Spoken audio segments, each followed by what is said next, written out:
আসসালামু আলাইকুম। প্রীতি এবং শুভেচ্ছা নেবেন। আমি আজ আপনাদের সাথে যে বিষয়টি নিয়ে আলোচনা করতে চাচ্ছি সেটি হলো বাংলাদেশ জামাতে ইসলামের দ্বিচারিতা বা মিথ্যাচারিতা নিয়ে। আপনারা একটা জিনিস লক্ষ্য করুন, জামাতের আমির তিনি বললেন যে তিনি কোনো অবস্থাতেই শরিয়া আইন বাংলাদেশে চালু করবেন না যদি তারা ক্ষমতায় যায়।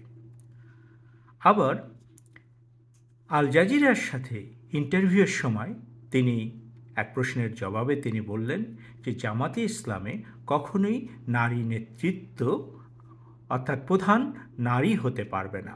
অর্থাৎ তিনি যেটা বলতে চাচ্ছেন যে বাংলাদেশের প্রধানমন্ত্রী এবং প্রেসিডেন্ট এই সমস্ত পদে জামাত যদি কখনো ক্ষমতায় যায় তাহলে কখনোই নারীরা আসতে পারবে না।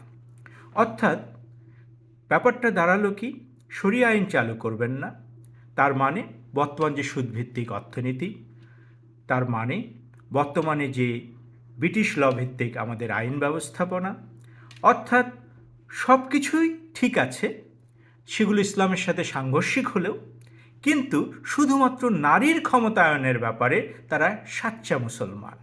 অর্থাৎ নারীকে দমন করবার জন্য যা যা করা প্রয়োজন তা জামাত করতে যে প্রস্তুত সেটি কিন্তু তাদের কথা এবং কাজে সুস্পষ্টভাবে প্রমাণিত হয়েছে এবং তারা তাই করে যাচ্ছেন।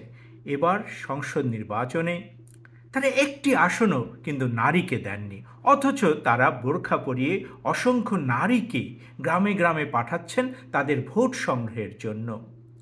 অর্থাৎ আমাদেরকে ঐক্যবদ্ধ হতে হবে জামাতের এই মিথ্যাচারিতার বিরুদ্ধে।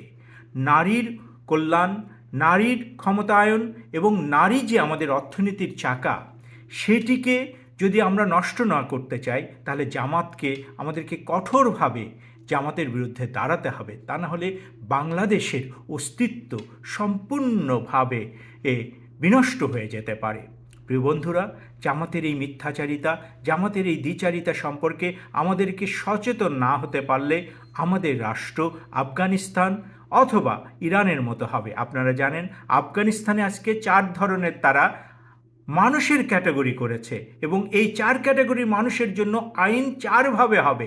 সবার উপরে রয়েছে মোল্লারা। তারা যদি কোনো অপরাধ করে সে অপরাধের জন্য তাদেরকে কিছু বলা যাবে, অর্থাৎ কোনো প্রকার পানিশমেন্টের দরকার হবে না।